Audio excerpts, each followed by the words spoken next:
இவங்க ஒரே பெட்டிஷன்ல 3 அலிகேஷன் நீங்க வச்சிருக்காங்க. ஆமா இல்லையா? That is as per section 27 clause 1 subclause A, B and D படி adultery, that is extra marital affair-உம் ஒரு அலிகேஷனா வச்சிருக்காங்க, cruelty-யும் வச்சிருக்காங்க, desertion-உம் வச்சிருக்காங்க. இந்த 3 கிரவுண்ட்ஸ் கீழ தான் வந்துட்டு அவங்க இந்த இடத்துல எனக்கு டிவோர்ஸ் வேணும், that is dissolution of marriage ன்னு கேட்டிருக்காங்க.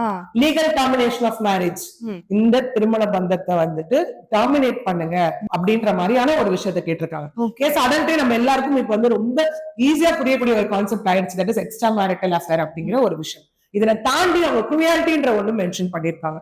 ஏன்னா இந்த பெட்டிஷன் பொறுத்த வரைக்கும் பார்த்தோம்னா எல்லா கையும் ஈஸியா ரொம்ப ஹேண்டியா கிடைக்கப்பட்ட ஒரு விஷயம் ஆயிடுச்சு இல்லையா?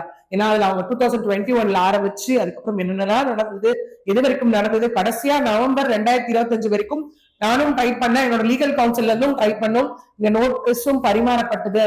இன்னொன்னு, எனக்கு அவர் மாத்திக்கிறேன்னு சொல்லி உறுதி அளிச்சும் அதன் பின் அவர் திருந்தவே இல்லை. நானும் என்னுடைய குழந்தைகளும் தனித்து விடப்பட்டோம், குழந்தைகளை அவமானப்பட்டாங்க. அந்த போட்டோஸ் அவர் போஸ்ட் பண்ணும்போது, அந்த சம்பந்தப்பட்ட நடிகை போஸ்ட் பண்றப்போ இவர் ஏழு கேள்வியும் கேட்கல, அதாவது அப்செக்ட் பண்ணவும் இல்ல, அதை கண்டிக்கவும் இல்லைன்ற மாதிரியான அலிகேஷன்ஸ் எல்லாமே அவங்க அந்த இடத்துல வச்சிருந்தாங்க.